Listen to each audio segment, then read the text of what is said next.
క్రీస్తునాథుని యందు మిక్కిలి ప్రియ సహోదరి సహోదరులారా, మనమందరం కూడా ఇక వాక్యము ఆలకించబోతుండగా ఒకసారి ఇక సాబత్ దినమున, పవిత్ర దినమున ఆ ప్రభుని మన యొక్క మనసులోను మన యొక్క ఆత్మలోనికి ఆహ్వానించుకుంటూ మనమందరం కూడా ఒక నిమిషం పాటు మన రెండు చేతులను జోడించి కళ్ళు మూసుకొని ఆ ప్రభుని మనమందరం కూడా ప్రార్థిస్తాం.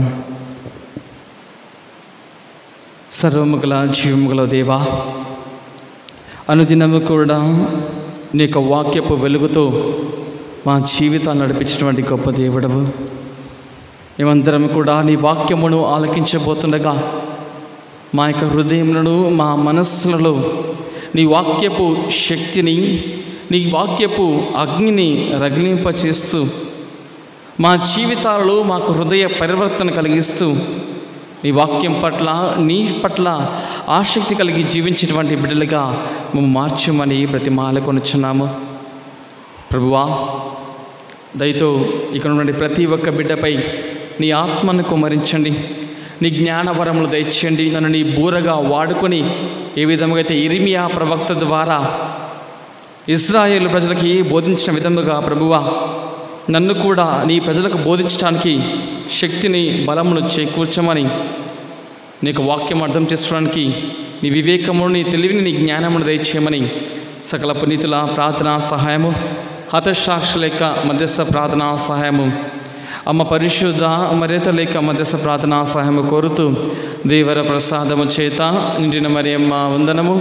ప్రభు మీతో ఉన్నారు, స్త్రీలందరిలో ఆస్వాదించిన వారు మీరి, మీ గర్భఫలముగు జేసు ఆస్వాదించిన వారగుని. సర్వేశ్వరుని యొక్క మాత,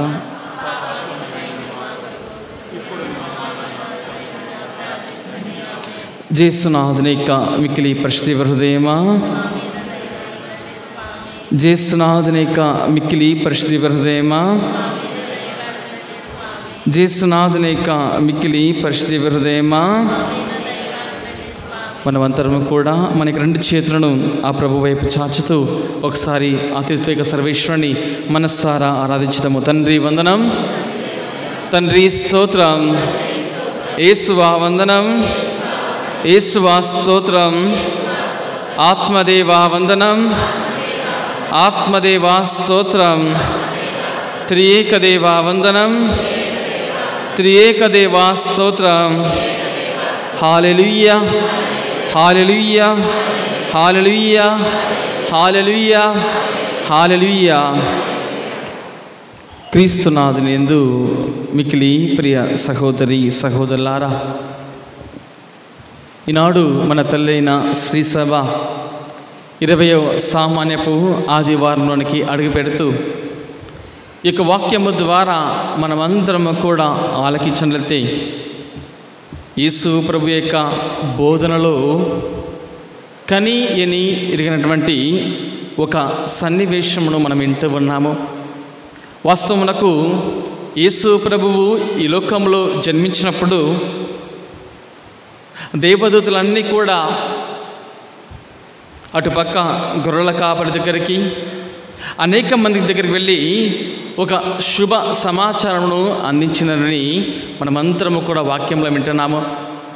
మహోన్నతుడు, సర్వోన్నతుడైనటువంటి మనందరి యొక్క ఇమ్మానుయేలు జన్మించాలని ఒక శుభ సమాచారమును లోకమందరి కూడా దేవదూతలు అందించాయి.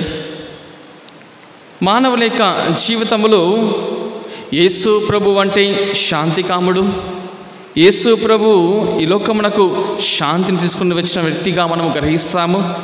అదే విధముగా మనమందరము కూడా ప్రభుని ఒక శాంతికాముడిగా చూస్తూ ఉంటే ఈనాటి సువిశేషంలో యేసు ప్రభు యొక్క నోటి నుంచి ఒక విలువైనటువంటి మాటలు వెలువడుతున్నాయి.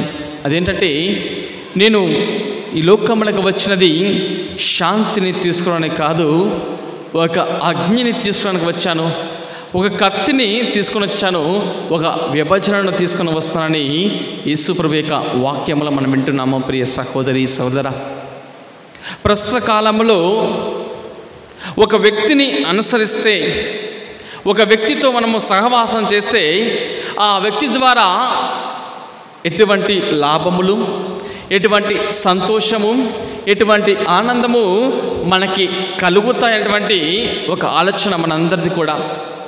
నీవు ఒక వ్యక్తిని ఇష్టపడుతున్నావు, ఆ వ్యక్తిని అనుసరిస్తున్నావంటే ఆ వ్యక్తి ద్వారా నుంచి నీకు ఎటువంటి కష్టం ఉండకూడదు, ఎటువంటి బాధ ఉండకూడదు, ఎటువంటి శ్రమైన ఉండకూడదని మనందరి యొక్క మానవుల యొక్క ఆలోచన.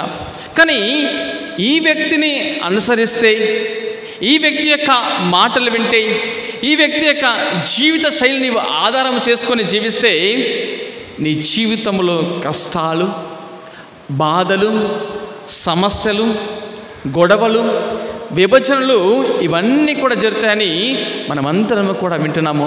ఆ వ్యక్తి ఎవరంటే యేసు ప్రభువు. ప్రియ సహోదరి సహోదర, ఈ వ్యక్తిని ఎవరైతే అనుసరిస్తారో, ఈ యొక్క వ్యక్తి యొక్క వాక్యము ద్వారా జీవిస్తారో ఆ వ్యక్తి తప్ప ఇతరులందరూ కూడా ఆ వ్యక్తిని విశ్వసించని వారు, ఆ వ్యక్తి యొక్క వాక్యమును ఆలకించిన వారు అందరూ కూడా మనందరి కూడా విరోధులు అవుతారని దేవుని యొక్క వాక్యము సెలవిస్తుంది. ప్రియ సహోదరి సోదర, ఈనాటి మొదటి పట్టణంలో మనమందరం కూడా ఆలకించినట్టే ఇర్మియా ప్రవక్త యొక్క జీవితము మనమందరము కూడా కొద్దిసేపు ధ్యానిస్తాము. ఈ యొక్క ఇర్మియా ప్రవక్త యొక్క జీవితంలో బాలుడిగా ఉన్నప్పుడే దేవుని యొక్క అనుగ్రహం పొంది దేవుని యొక్క వాక్యమును బోధించడానికి దేవుడు ఇర్మియా ప్రవక్తను ఎన్నుకుంటున్నాడు. ఇర్మియా ప్రవక్త చెప్తున్నాడు, అయ్యా నేను చిన్న బాలుడిని, నేను చిన్నవాణ్ణి, నీ వాక్యం నేను ఏ విధముగా బోధిస్తానని ఇర్మియా ప్రవక్త దేవుని ప్రాధేయపడుతున్నాడు. దేవుడు చెప్తాడు, నీవు బాలుడు అని చెప్పవద్దు, నా నోటి మాటలు నీ నోట్లో ఉంచుతాను, నా పలుకులు నీ నోట్లో ఉంచుతాను, నీ వెళ్ళి ఉపదేశించని దేవుని యొక్క వాక్యము ఇర్మియా ప్రవక్తకి బోధిస్తుంది. ప్రియ సహోదరి సోదరా, ఈ యొక్క ఇర్మియా ప్రవక్త యొక్క జీవితం మొత్తము కూడా ఏడుపుతోనే సాగింది. అందుకే ఇంగ్లీష్లోని వీపింగ్ ప్రాఫిట్ అంటారు. Profit Jeremiah is a weeping profit. అంటే ప్రతిసారి కూడా ఏమి జరిగినా సరే దేవుని సన్నిధికి వచ్చి వెక్కి ఏడ్చేవాడు. ఏమవసరం ఈ వ్యక్తికి? ఎందుకు ఆయన చెప్పిన మాటలు విని వెళ్ళి ఆ యొక్క ఇజ్రాయెల్ ప్రజలకు బోధించాలి, ఆ రాజుకు వ్యతిరేకంగా మాట్లాడాలి? ఏమవసరం ఈ వ్యక్తికి? ఆయన జీవితం కూడా అదే విధంగా కొనసాగించవచ్చు కదా. ఆయన జీవితం కూడా అందరిలాగానే దేవుని యొక్క సువార్తను వదిలివేసి ఈ లోకస్తులతో జీవించచ్చు కదా. దేవుడు ఎన్నుకున్నాడని అటు పక్కెళ్ళి వాక్యం బోధిస్తే వాళ్ళు కొడతారు, వాక్యం బోధించకుంటే దేవుని మీద నేను వాక్యం బోధించుకున్న నా యొక్క శరీరము, నా ఆత్మ నిలకడగా ఉండడం లేదని ఇర్మియా ప్రవక్త వాబోతున్నాడు. దేవుని యొక్క సువార్తను బోధించి ప్రజలు జీవించిన జీవిత విధానం ఇది కాదని చెప్పినందుకు ఇర్మియా ప్రవక్తని కొట్టారు. అలా కొట్టినప్పుడు ఆయన దేవుని సన్నిధికి వచ్చి, దేవా ఎందుకు దేవా నాకు ఈ కష్టము, నేను ఎందుకు ఈ వాక్యం బోధించాలి? వారికి వాక్యం బోధిస్తేనేమో వారు నన్ను కొడుతున్నారు, నీ వాక్యం బోధించుకుంటేనేమో నా ఉన్నటువంటి నరనరములు కూడా అగ్నితో రగిలింపు చేస్తున్నావని ఇర్మియా ప్రవక్త వాపోతున్నాడు. ప్రియ సహోదరి సోదరా, ఏ వ్యక్తి యొక్క జీవితంలో అయితే దేవుని అనుసరించడం మొదలు పెడతారో, దేవుని యొక్క వాక్యం బోధించడం మొదలు పెడతారో ఆ వ్యక్తి యొక్క జీవితంలో తృణీకరించబడతారు, విభజించబడతారు. అదేవిధముగా ఆఖరికి చంపడానికైనా సరే, హతమార్చడానికైనా సరే, అనేక విధములుగా చిత్రించబడడానికైనా సరే దేవుని యొక్క సువార్తికులను మారుస్తానని మనమందరం కూడా ప్రస్తుత కాలంలో చూస్తున్నాము. ఎవరైతే ఎక్కడైతే దేవుని యొక్క సువార్త వినిపించబడుతుందో, సువార్త బోధన చేస్తున్నారో వారందరి యొక్క జీవితంలో ఇవే కష్టాలు, ఇవే బాధలు ప్రజలు ఎవరే కానీ అంగీకరించడం లేదు.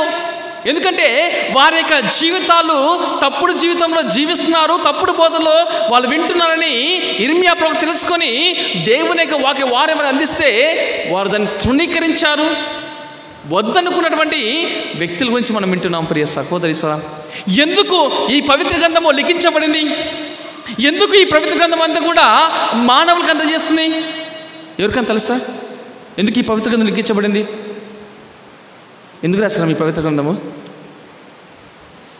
ఎందుకు రాశారు ఈ పవిత్ర గ్రంథము? పునీత పౌలు గారు 2 తిమోతి రాసిన లేఖ 3వ అధ్యాయంలో 16వ వచనం చదవండి.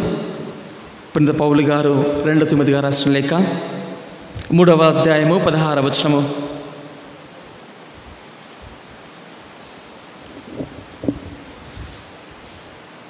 బైబిల్ లేవా దగ్గర?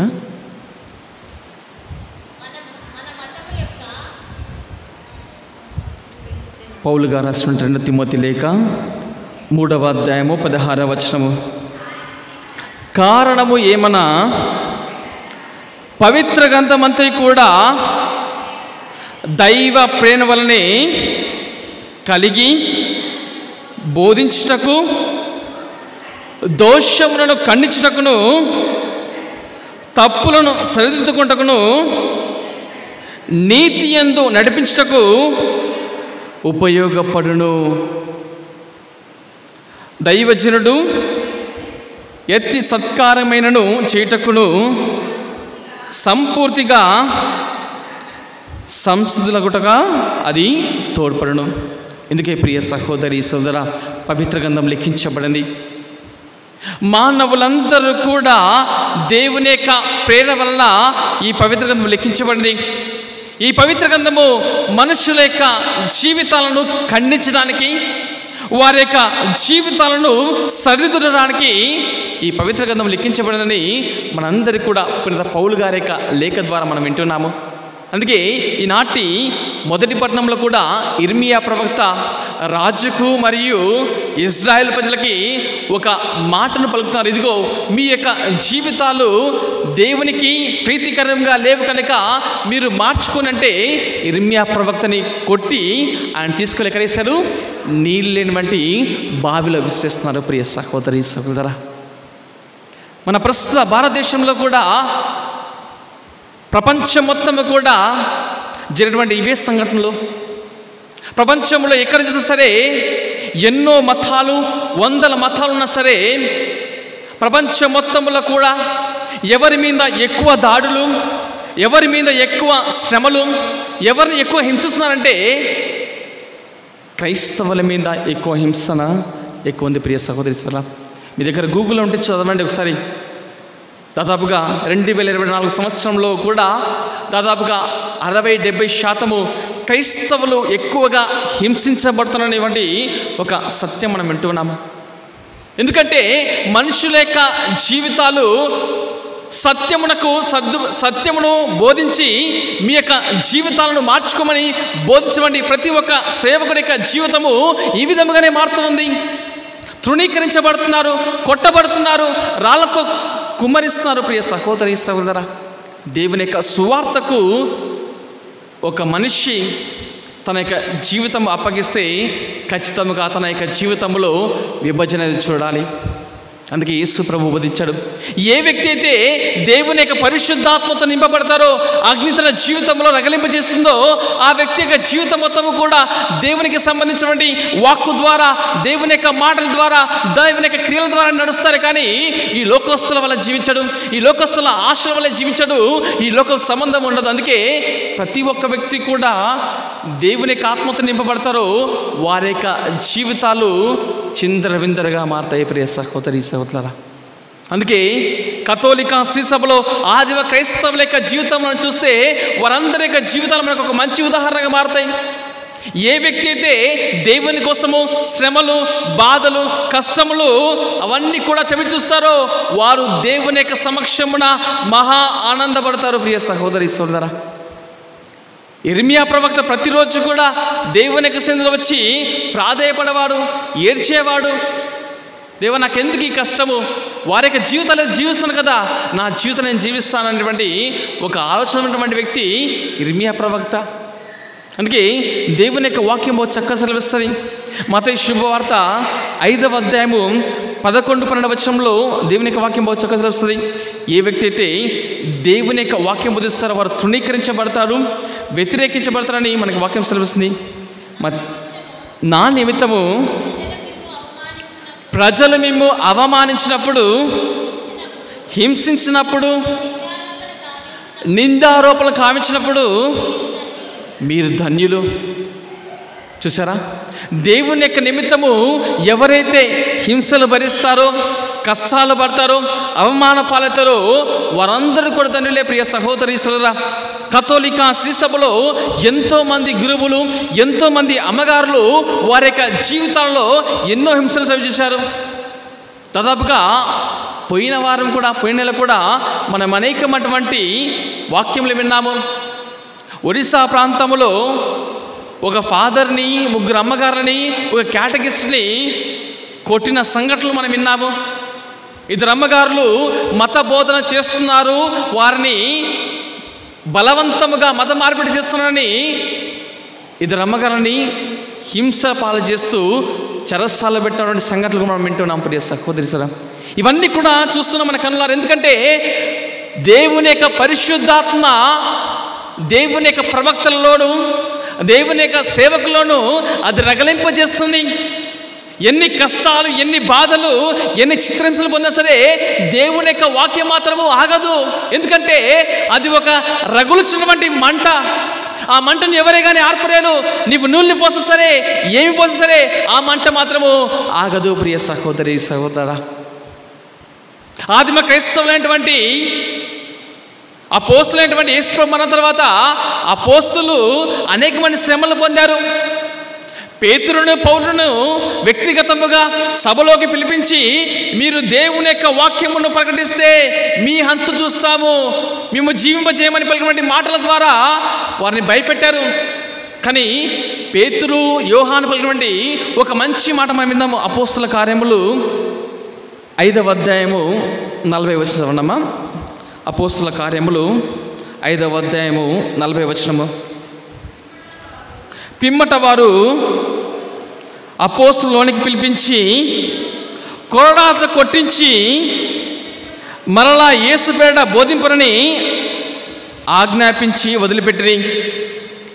తర్వాత యేసు నామము కొరకు అవమానములు పొంద యోగ్యులమైతిమి అని వారు సంతోషముతో ఆ విచారణ సభ నుంచి వెడలిపోయిరి.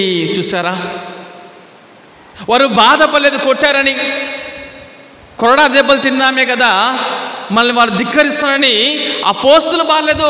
ఇదిగో నేను సంతోషంగా ఉన్నాను, దేవుని యొక్క పేరిట నేను యోగ్యమైనటువంటి శ్రమలు నేను అనుభవిస్తానని అపోస్తులు చాలా సంతోషం చెప్పారు. మళ్ళీ ఎవరైనా చెప్తామట? ఎవరైనా చెప్తామా?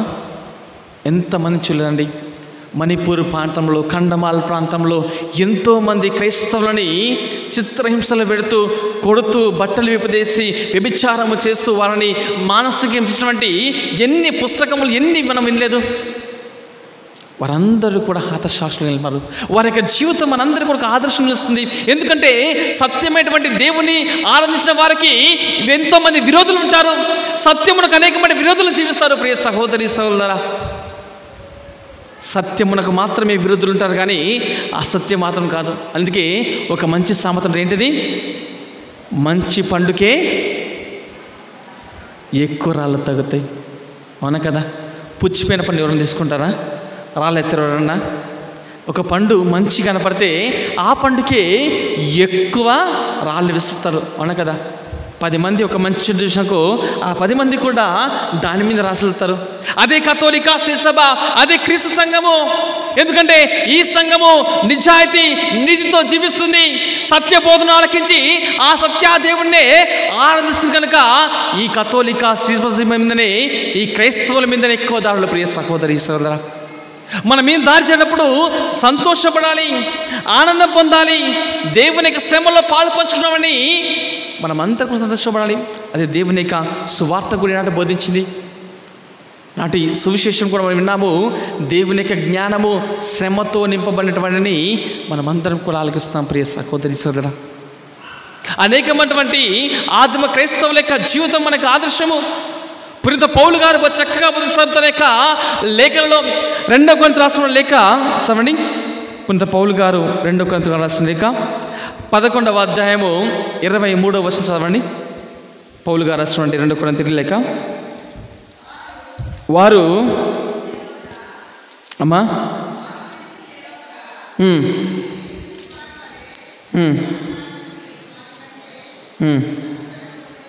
అమ్మా పునీత పౌలు గారు రాసినటువంటి కొరింథీయుల లేఖ 11వ అధ్యాయము 23వ వచనము.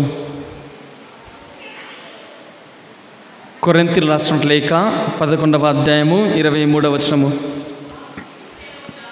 వారు క్రీస్తు సేవకుల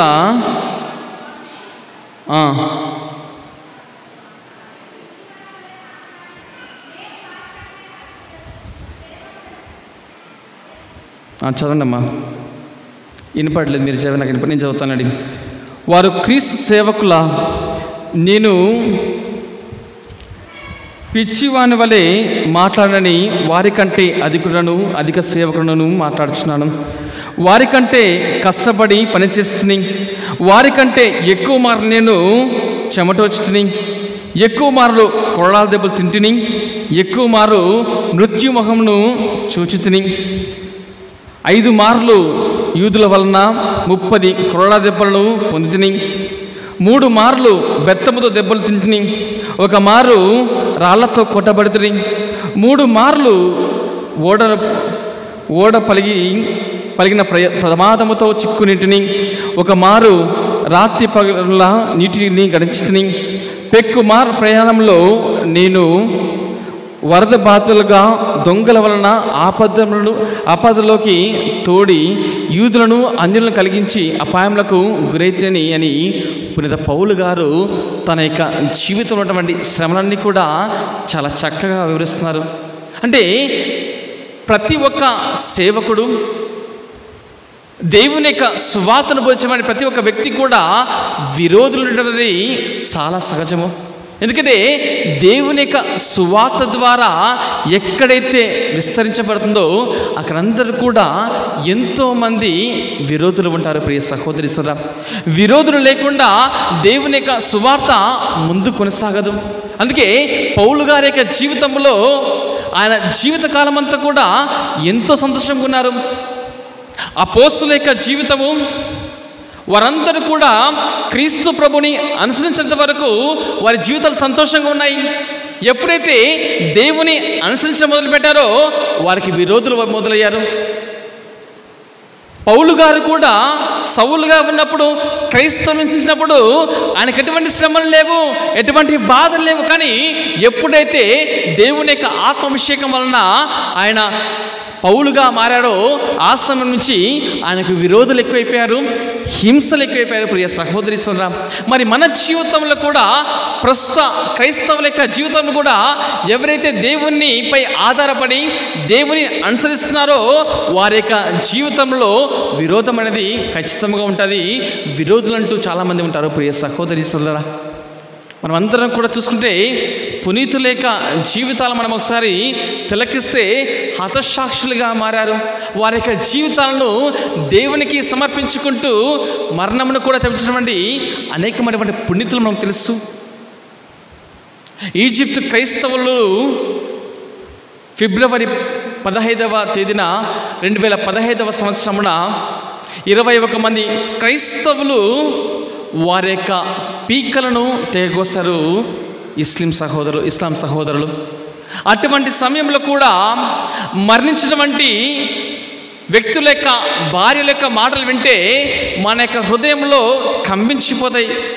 వారు పలికిన మాట ఏంటంటే, నా భర్త ఆయన యొక్క ప్రాణములను వదిలివేశాడు కానీ తన యొక్క విశ్వాసం మాత్రము విడవలేదు. 21 మంది యొక్క పీకలను తెగనెరికినా సరే వారి విశ్వాసం వదలకుండా దేవుని యొక్క ప్రేరణ ఎత్తి పట్టుకున్నారు. ప్రియ సహోదరి సోదరా, మరి మన జీవితంలో కూడా దేవుని అనుసరిస్తే విరోధులుగా మారుతాము, విభజనలు వస్తాయంటే తెలిసి కూడా నీవు దేవుని విశ్వసిస్తున్నావా, దేవుని పట్ల ప్రేమను చూపుతున్నావా, దేవుని యొక్క వాక్యానుసారముగా జీవిస్తున్నావని ఒకసారి మన యొక్క ఆత్మను పరిశీలించుకుందాము. ఈ యొక్క దీపావళి పూజలో నీవు నేను కూడా ఈ యొక్క పవిత్ర గ్రంథమును అనుసరిస్తూ, ఈ యొక్క పవిత్ర గ్రంథము మనందరి యొక్క జీవితాలను చూపిస్తూ దిద్దుబాటు కలిగి జీవించండి, ప్రభు యొక్క సేవలు జీవించమని మనందరికీ కూడా ఆహ్వానిస్తుంది. కనుక ఈ యొక్క దీపావళి పూజలో మనమందరం కూడా ప్రార్థిస్తాం. పిత పుత్ర పవిత్ర ఆత్మ నామమున